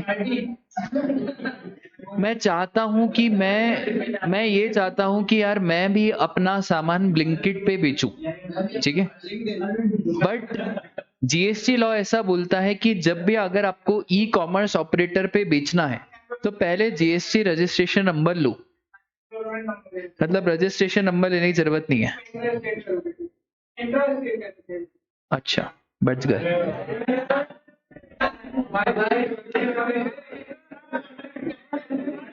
अभी कितने लड़के हैं? 6 लड़कियां है ना, 2 को सजा तो मिलेगी है ना, 2 को तो मिलेगी, 4 फिर भी माफ हो जाएगा। अब थोड़ा रैपिड फायर है, फास्ट फास्ट बताना है। नहीं, कोई ऐसा ग्रुप थोड़ी चल रहा है, फास्ट फास्ट बताना है, ठीक है, fast.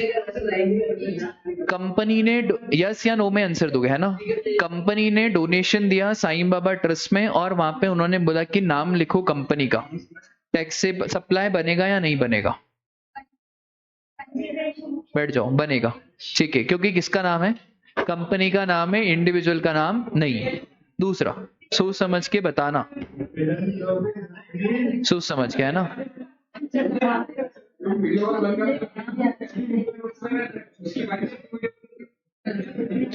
Where housing of cotton, exempt or taxable?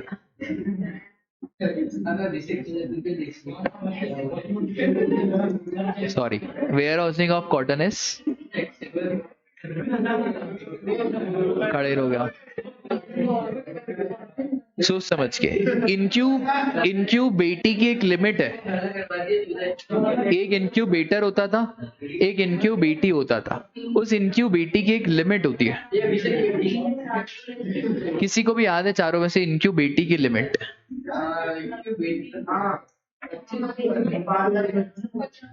50 lakh. बैठ जाओ।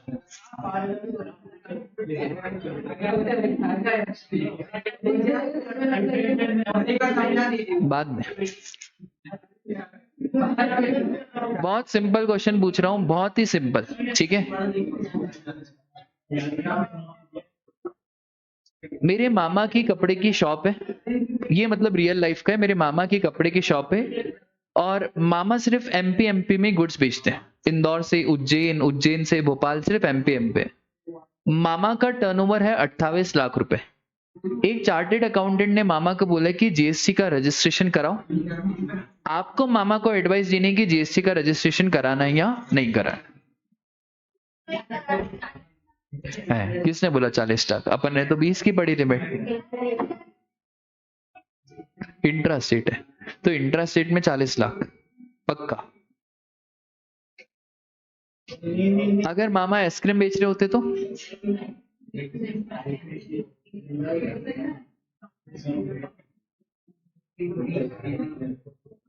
चलो बैठ जाओ।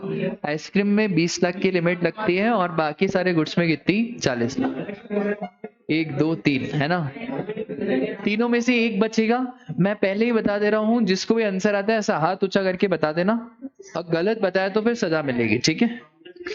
थोड़ा टफ लेना पड़ेगा।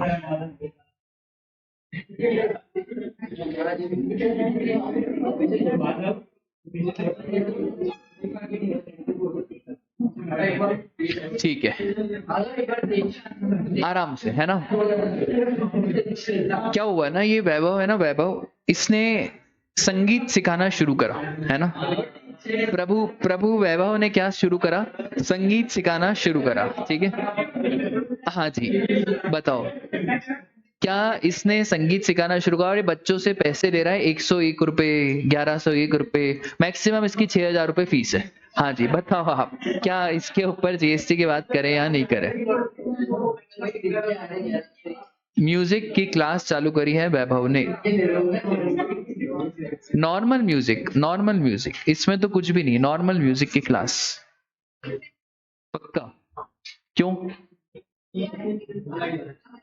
क्या था, बस एक पॉइंट बोल दो कि बहुत बढ़िया, रिक्रिएशनल एक्टिविटी इन रिलेशन टू म्यूजिक, डांस और theatre by individual is exempt. बैठ जाओ, सब बैठ जाओ, सब बैठ जाओ भाई, सुनो ध्यान से।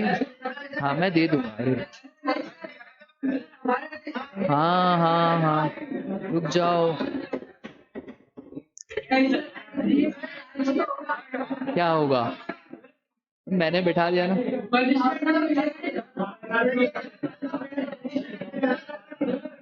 अरे मेरी बात सुनो बस बेटा, POS exemption, VOS value of supply,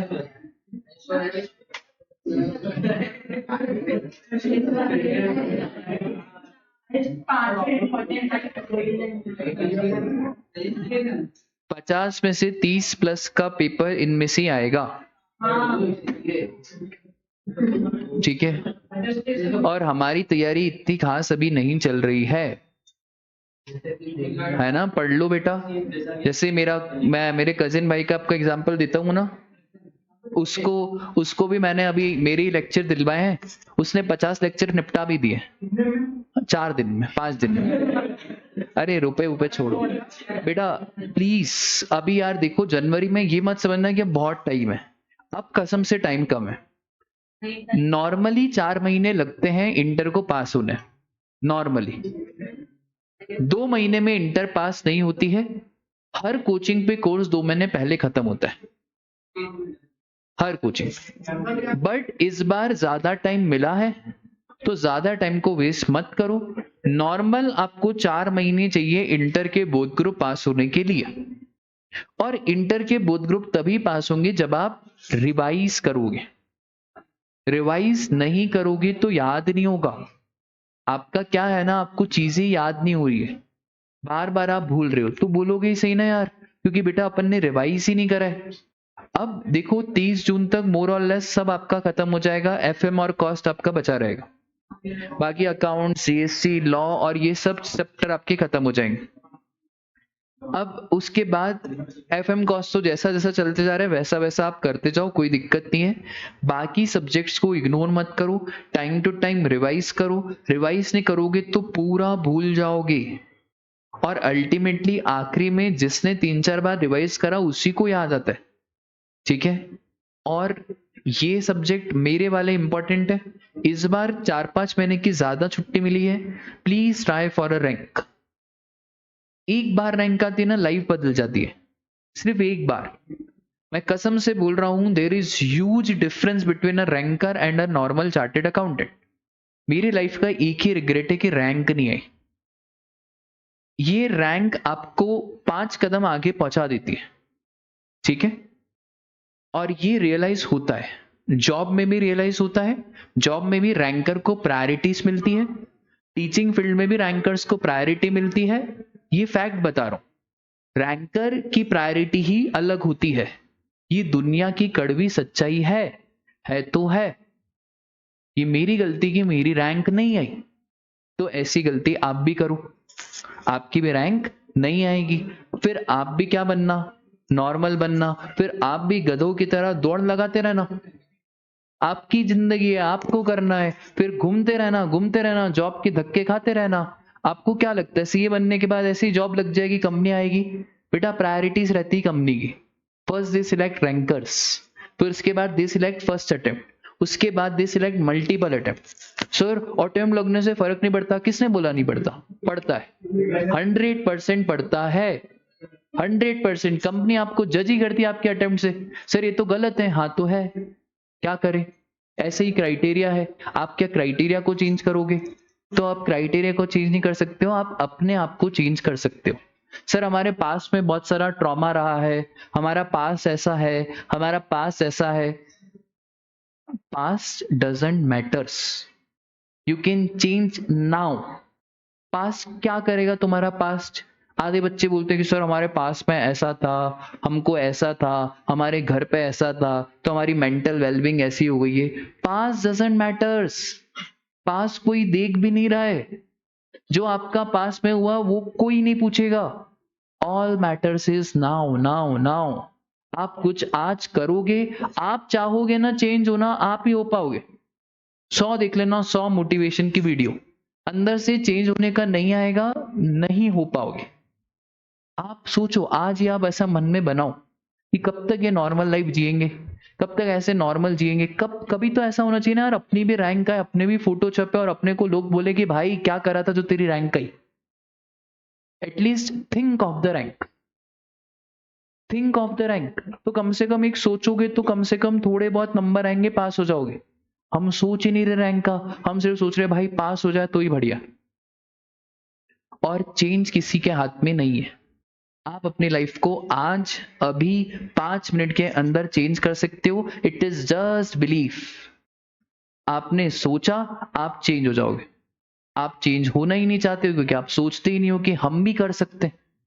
ठीक है, तो प्लीज ये मेरी मतलब एक रिक्वेस्ट है। किसके बारे में सोचना है आपको? रैंक। सर कैसे आएगी रैंक? के लिए कम से कम आपको 3 बार रिवीजन करना पड़ेगा, 2 से 3 मॉक टेस्ट देने पड़ेंगे। अच्छा 2 से 3 मॉक टेस्ट का मतलब समझो, एक मॉक टेस्ट में 15 दिन लगते हैं। पेपर फिर छुट्टी, पेपर फिर छुट्टी, पेपर फिर छुट्टी, उसको मॉक टेस्ट बोलते हैं। उसी को तो बोलते हैं मॉक टेस्ट। उसको मॉक टेस्ट थोड़ी बोल रहे हैं सर आज मेरा मन कर रहा है मॉक लिखने का। हाँ तो तुम्हारे मन के हिसाब से चलेंगे, वैसा नहीं है।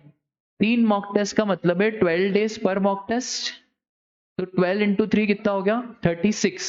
तो कितना हो गया? 36 डेज किस में चले गए आपके? मॉक में चले गए। तो एक तो 3 रिवीजन, 2-3 मॉक टेस्ट पेपर, और उसके बाद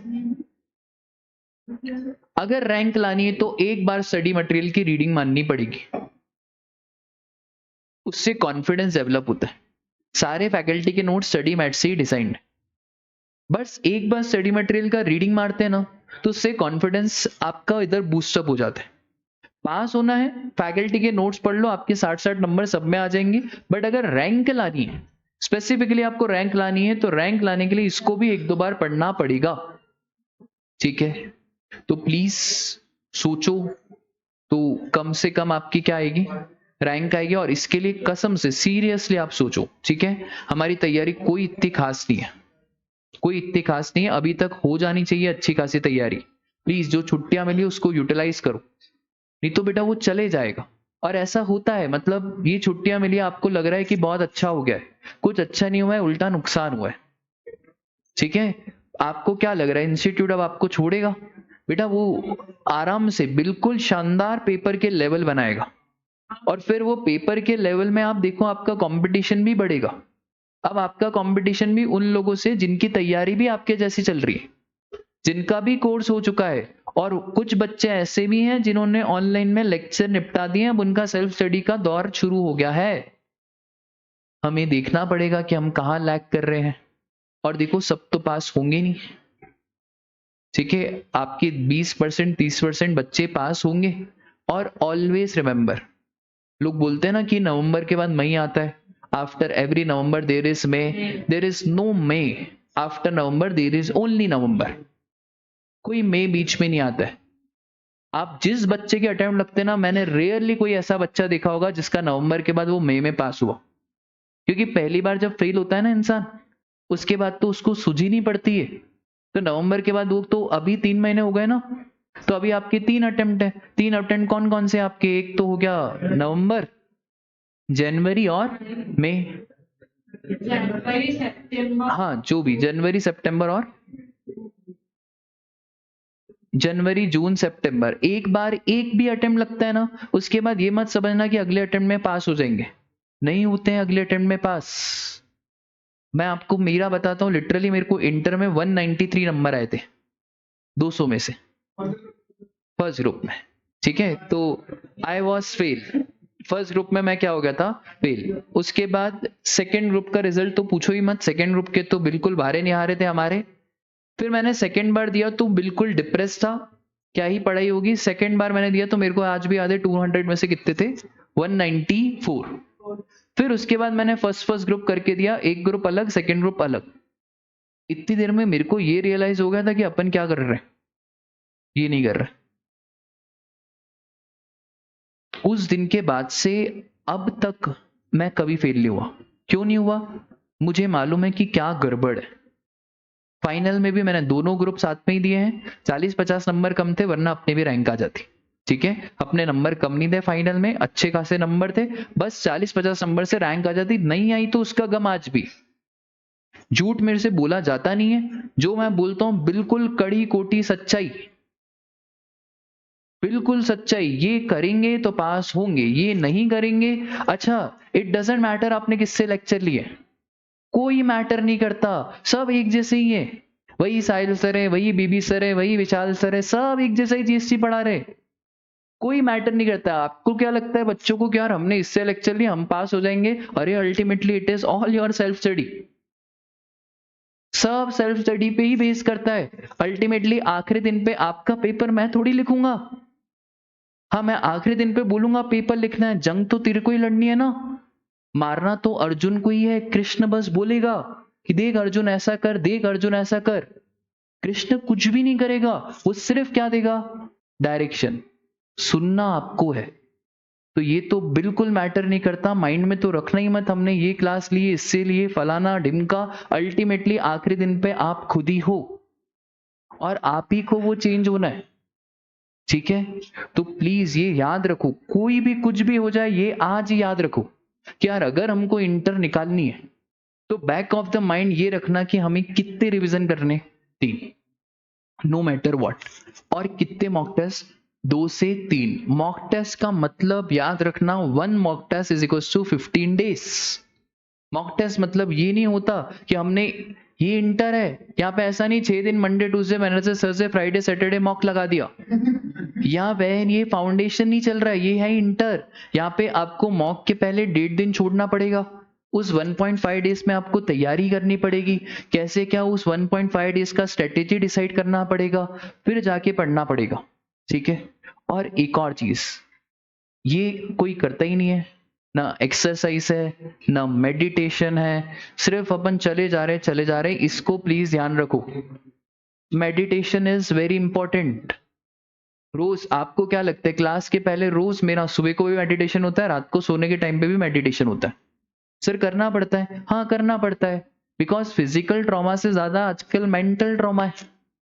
कौन करेगा ये, और ये सर वो हमसे ऐसे बैठा नहीं जाता है, तो बैठो ना भाई, 10 मिनट बैठो, 15 मिनट बैठो, तुम्हें खुद को रियलाइज होगा कि साला हम सीए इंटर के पढ़ने जा रहे हैं, 15 मिनट हमारे थॉट काबू में नहीं है, सिर्फ 15 मिनट। रोज सुबह को आप 12 मिनट, और सुबह को भी और रात को भी। सर क्या करें, बहुत सारे हैं, ईशा क्रिया कर लो। ईशा क्रिया अगर आपको नहीं समझ में आ रहा है तो एक है ब्रेथ वर्क बाय सैंडी। ठीक है, ये हॉलीवुड का है, ब्रेथ वर्क बाय सैंडी, काफी शानदार मेडिटेशन है, ये करना जरूरी है। इससे माइंड कंट्रोल में रहता है। बच्चे पूछते हैं ऑडिट में याद नहीं होता, सर ऑडिट में 84 कैसे है, 1.5 घंटा मेडिटेशन, ओम नमः शिवाय ओम नमः शिवाय, तभी 84 है। ये पाँव रहता है ना, पाँव, जो पाँव का कोना रहता है ना, वो बिल्कुल मेरा ऐसा स्वैप हो जाता था, बट मैं मेडिटेशन नहीं छोड़ता था, एक एक 1.5 घंटा मेडिटेशन। और वो मेडिटेशन की ऐसी पावर थी, मैंने ऑडिट की एक लाइन पढ़ी, वो मेरे को याद हो जाती थी।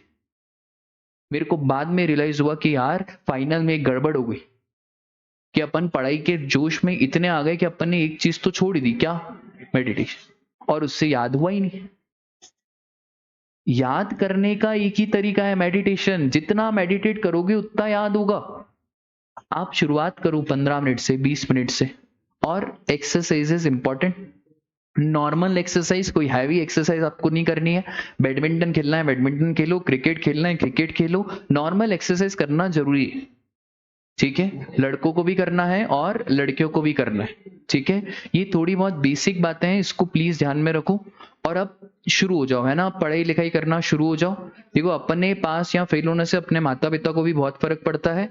वो आपको कभी बोलेंगे नहीं, कभी नहीं बोलेंगे। वो बेटा अंदर ही अंदर उनको भी बड़ा चुभन रहती है कि यार अपने को कोई आके ऐसा बोल रहा है कि यार क्या हुआ, ठीक है। फाउंडेशन की मस्ती में मत रहो। फाउंडेशन की मस्ती ने बहुत लोगों का कबाड़ा करा है। हम भी फाउंडेशन की मस्ती में थे। तुम तो फिर भी इतना पढ़ते हो, मेरे को 7 दिन पढ़ के 150 आए थे 200 में से, ठीक है। और मुझे कुछ दिखता भी नहीं था, ठीक है। मेरे को कुछ भी नहीं दिखता था, मैं बिल्कुल आखिरी बेंच पे बैठता था, कुछ मुझे दिखता नहीं था। और अपने को चश्मा नहीं लगाना था, क्योंकि अपने मन में था चश्मा लगाएंगे तो अच्छे नहीं दिखेंगे। ये मैं रियली बता रहा हूँ। तो हम सिर्फ सुन सुन के हमने 200 में से 150। फाउंडेशन एग्जाम तो एग्जाम को मत ही मानो, वो गोला मार प्रतियोगिता है। इसमें लेवल के पेपर आएंगे, तो प्लीज अब से आप शुरू हो जाओ, इसको माइंड में रखो। और जिस बच्चों ने ये स्टेटस पे लगाया ना फोटो, आज ही डिलीट मारो। और स्टेटस पे एक ही फोटो लगाना, पास होना है तो क्या करना है, ठीक है। चलो आज के लिए बस इतना ही, मिलता है कल।